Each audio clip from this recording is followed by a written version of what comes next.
Welcome back to the Deep Dig Sports Pod. I'm your host, Drew, my other host, right over there. What's up? It's Dee. Good to see you again. Be sure to hit that like button. Be sure to subscribe. Drop some comments below. Let us know your thoughts. Today, we are digging into the Florida Gators winning the national championship, baby. Yeah, really wild game at the end there. And a Houston team that we kind of doubted all the way through the tournament and give it, all the credit to them. They were right there. They're one shot away. But I'm just going to pull up right here this score and we could look over the stats and kind of talk the biggest performances, the who maybe stood out in a bad way at the end there. But overall, during the flow of this game, it looked like Houston was really on their way to pulling it off. So what were your thoughts going into that? Yeah, no, this was 100%. This was Houston's game until it wasn't. Like, Houston played exactly the ball that they've been playing this entire tournament, where it's like, we are going to stop you. We are going to bully you. We are going to, if you are going to play a Houston Cougars team, you are going to play Houston basketball. And no one has gotten them out of that rhythm. No one has made them play up tempo. No one has made them score more in this entire tournament. And that was not the case again. Like, here, the Florida Gators had to play Houston basketball, and that's exactly where Houston was comfortable this entire time. And you felt like in this first half that the Florida Bigs like just didn't want anything to do with the Houston Cougars. It felt like they were just uncomfortable the whole time. Will Clayton just didn't really find his rhythm in the first half, and like everything was going Houston's way. But something that we've said this entire tournament is, does Houston score enough? Can they close out? Can they step on somebody's throat when it is needed? And a lot of the times we felt like, no, like it's going to bite them here. Oh, it's going to bite them here. It's going to bite. And they kept getting away with it, and they just couldn't do that this time.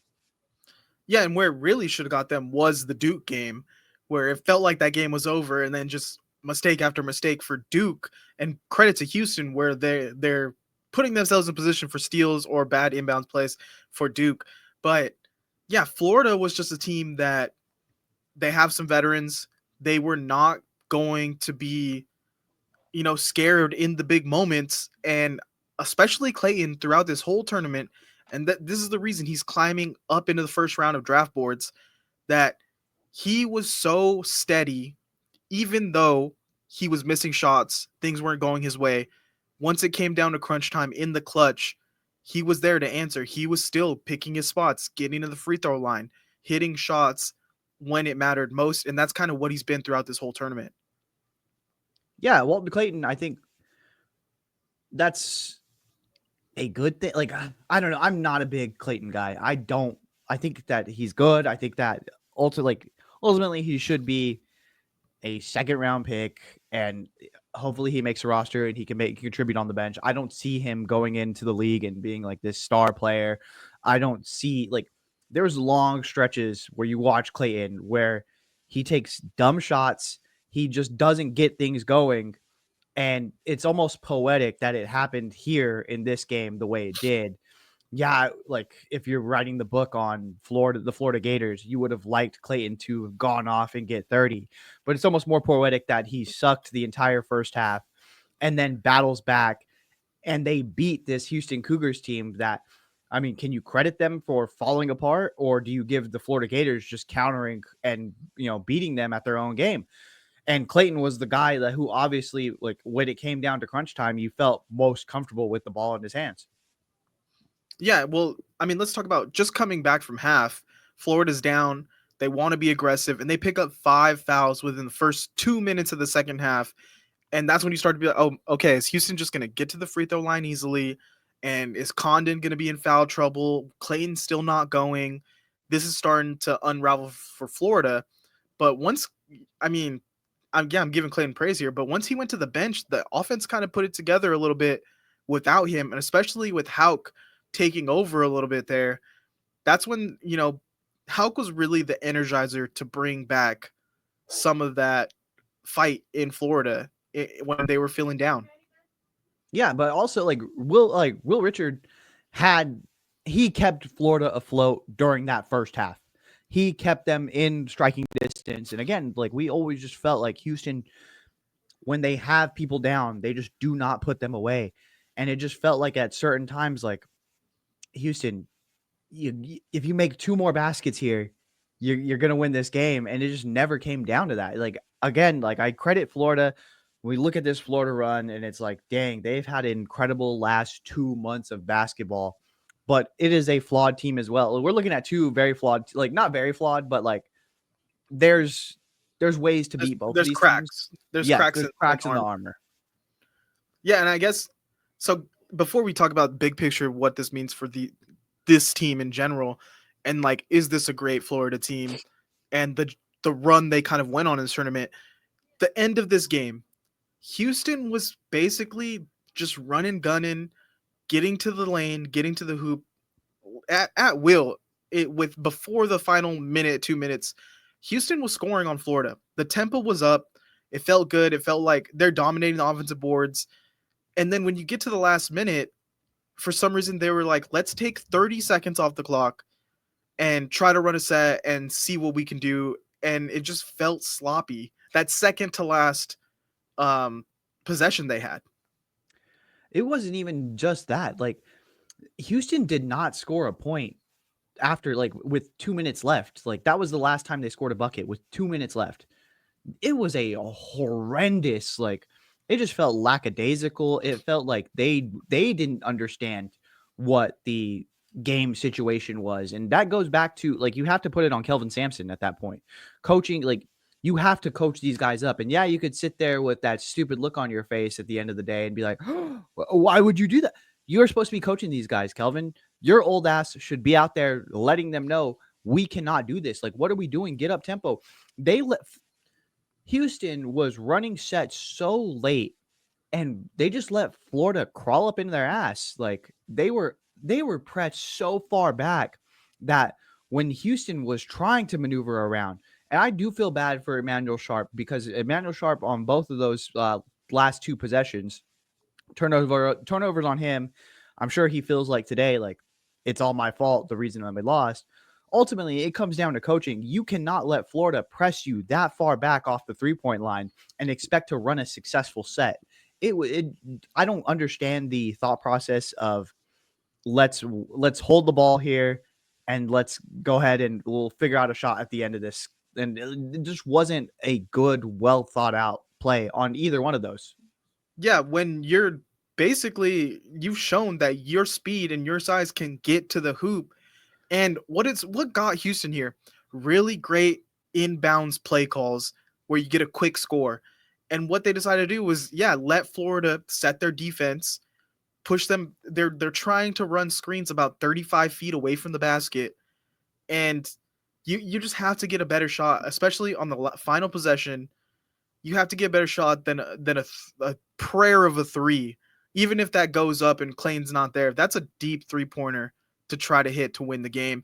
And like you said right before that play happened, I was like, oh, they can win it with 3 here. And you were saying, no, the Houston team that is got them here, they're gonna go for 2 and play for overtime and rely on their defense.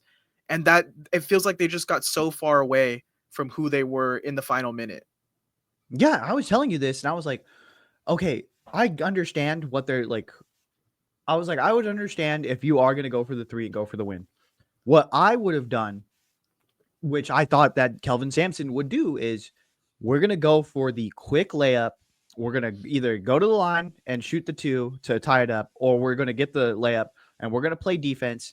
And we either get a stop and get it back on the other end, or we just go to overtime and we crush them in overtime because that's what we've done this entire season. I don't understand the thought process of holding the ball and getting the last shot, especially on this team where you're not known for score. Like you guys don't score. Why are we taking the ball out of? Why are we moving it to our weaker? Like that's our weaker aspect is scoring. Go, you were driving the lane fine. Drive the lane, even get a foul and shoot the 2 free throws. Let LJ Cryer do that. Like LJ Cryer is your best scorer. Let LJ Cryer cook. I don't get the thought process there.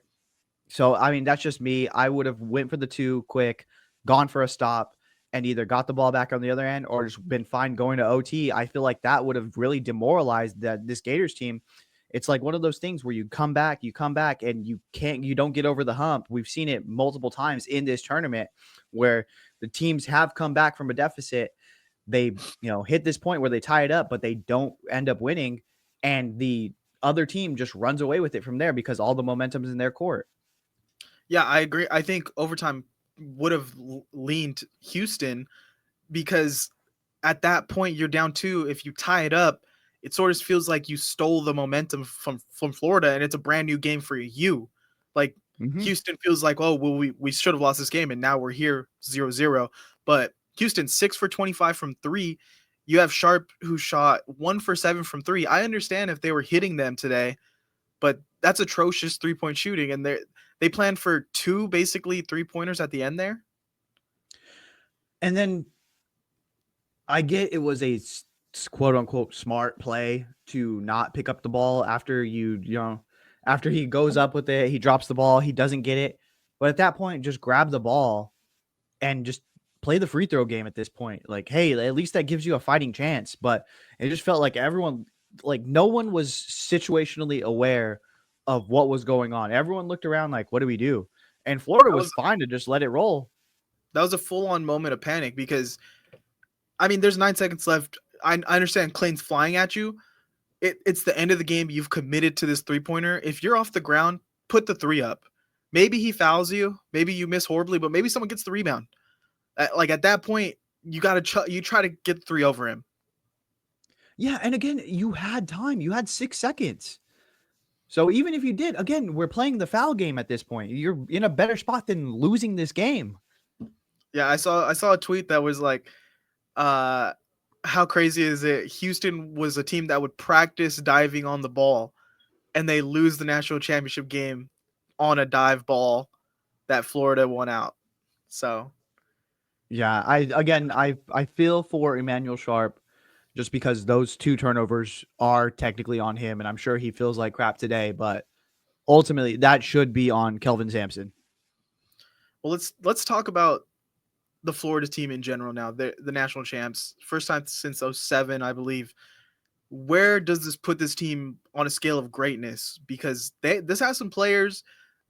You were talking about their resume in the tournament. If you want to go over it really quick, of what they actually pulled off in this tournament. Well, I mean, even if we look back before this tournament even started, they go out there and they get their ass kicked by Tennessee. Tennessee in a game where they only scored 44 points. And from then on, they have been one of probably, I'll go ahead and say it, the most dominant team in college basketball from then forward. And they've won every single game. Just looking at this tournament, they beat 16 seed Norfolk State. They beat 2-time defending champion UConn. They beat 4 seed Maryland. They beat 3 seed Texas Tech. Then they take on 1 seed Auburn and beat 1 seed Houston. Yeah. That's a stacked schedule. You can't say that, oh, well, I mean, look at the way it fell. That's a stacked schedule if I've ever seen one. And we've seen UConn gave them a run for their money. So it's not like they didn't have trip ups or things here and there. I mean, even the Auburn game was really tough. I think this is a tournament where you're going to look back on it and be like, dang, they faced a murderer's row of just talent. Yeah, it's like how many NBA guys did they go through to get to this point? Yeah, and I mean, just think about the coaching that they've gone through, like the NBA guys that, I mean, just let alone Houston and Auburn have. And then you're bringing in this Texas Tech team that's been that was hugely underrated for a good portion of this season, one of the best KenPom ratings. And then you're getting a Maryland who has a big man that is a problem, and then UConn who has, don't turn your back on me, I'm the best coach in the fucking league. You Dan Hurley, this was a stacked tournament to go through, and Todd Golden and this Florida Gators team should be ecstatic. Like, this just means so much more, especially going into Todd Golden is, I believe, the youngest head coach to win a national title. Yeah. Wow. And especially in a tournament where I know people there were people high on Florida, but I think people felt like, okay, well, this is Duke's tournament. Duke is the most talented team. And we saw Duke struggle. We saw Duke lose. And Florida, it just felt like the team felt different than Duke. Like they felt like they were going to win each game. They felt like the mentality they had, and they even said, walking past the locker room at halftime, the coach is just chewing them out, saying that they need to be better, and they come back in the second half and they're better every time. Whereas Duke felt like they just weren't ready for this moment. Yeah, I mean, you feel for them. I mean, it was a complete collapse, and I heard Mark Titus talk about it. He was like, for the Houston side, it's like you live by the choke, you die by the choke. Because I mean, let's call it how it is. Like Duke did choke that game away, and Mhm. John Shire didn't draw up a great play, and Cooper Flag did not deliver. It's been the same thing that happened very early on in the season. They just kind of bookend it. It was like, all right, at the end of this game, we're going to go to Cooper Flag, and what he's going to do is he's going to drive to the basket, he's going to spin left, and he's going to fade away. And what did he do? He did that same thing this to end their season, and they just didn't get. It didn't feel like they learned from those mistakes early on. Yeah, it felt like if Duke was going to win these games, they need to win by 10 every time. In Florida, it felt like they went through a gauntlet of every situation they could be in the tournament. They went through, and they came out on top. So, I mean, that's why. Yeah, talking about the pros now, like Clayton, I don't think he is going to be this like star player, but I think he could be a great bench guard. From what I saw from here, I think his free throw line ability, getting to the free throw line, is going to carry over to the league. I think he's going to be a decent 3-point shooter in the league, and I think he's going to make smart plays. And he might not be the best athlete or the faster, most athletic, but from what I saw here, he does have the ability to make really good playmaking half of the time. Yeah, I just think he has too many dumbass plays. I think like even as you start to see in Florida like actually gain momentum, he's just like chucking up shots, and you're like, what are we doing here? Like, hey, like we're trying to go on a run, and you're just kind of breaking the rhythm. But yeah, I think that he is crafty enough, and he has enough body control to give you good minutes here and there. It's just that there are large stretches, and it's also where he's the guy here at Florida. Maybe on another team, he takes the role a little bit better. I don't know. I you told me that you think Hauk's moving up boards though. Oh yeah, he has to be. The way he showed out in this tournament, Houck has to be moving up boards. And I think realistically, Condon, he didn't have the best showing as far as like this, like the first half of this game in the championship, but I think he has all the talent in the world. I think that he's a guy that teams are looking at and just licking their lips. Yeah, he's a guy that brings energy. He brings some swagger to the table. Like every time he's hitting the floor, he's yelling in dudes' faces. Like this guy, I think he's gonna be a great addition to a bench for sure. Yeah, I really think so. Chinyalu's a big guy. Oh my! Let's talk about that. I thought that was going to be the nail in the coffin for the Florida Gators when he gets his second technical for slamming the ball. I thought Yeah, that was it. I was like, okay, like now that felt like the turning point where, okay, now Houston is going to put this away. Like this is the catalyst for Houston really starting to draw away from here, and it just didn't. It happened so early in the second half. I think it happened like with 8 minutes left, which is a crazy amount of time. But I mean, Florida just was unfazed. I'll tell you though, the moment that I like turned to everyone was like, Florida got this game in the first half. I think right around halftime, when I looked at the 3-point numbers for Houston, I was like, Florida got this. It For Houston to win, they would have had to sink some threes to just build more of that lead, to keep them feeling good about shooting. And you could just tell, like, okay, well, the threes aren't falling today. It's going to be a battle for them to keep on scoring inside. And Florida just has more firepower. Like, Will Richards going to hit. Clayton, if he gets going eventually, that's going to come around. Condon could get to the line. So I think Florida just had more guys who can score. And Houston, it's kind of like, well, if they're not sinking a couple of these threes that they normally don't hit, it's going to be really tough, and that's kind of bit them at the end here. And that's the thing, though. Like with Houston, you've got to have such a bitter taste in your mouth after this. And if you're a Houston fan, you have to have such a bitter taste in your mouth. This was your game. You had it. You were you were dictating the pace. This was the exact style that you wanted to play. This was everything that you wanted, and you choked it away. And you just couldn't score baskets at the end. And that's like, that was going to be your Achilles heel this whole time. But if you could have just kept on, I don't get like why the switch up. Just go to the basket, drive it. Drive it. You've been driving this whole time. Do it. And go immediately. There's 45 seconds left. If you go and you miss the shot with 38 seconds left, you can play defense. Yes. You can get back and get another crack at it. And the way that Florida was kind of struggling to score, I would have You liked felt like Houston it to was set very that up. possible. Yeah. And if not, you're down four with 29 seconds left, and you try to go back. So I don't know. Well, I mean, this is kind of jumping way forward, but is there any team that stands out right now for next season that you're like, they could be the team? We're going to have to take a look at how the transfer portal affects. Like, I think that obviously, like now Florida is going to try to repeat. We know that obviously it's very, very hard.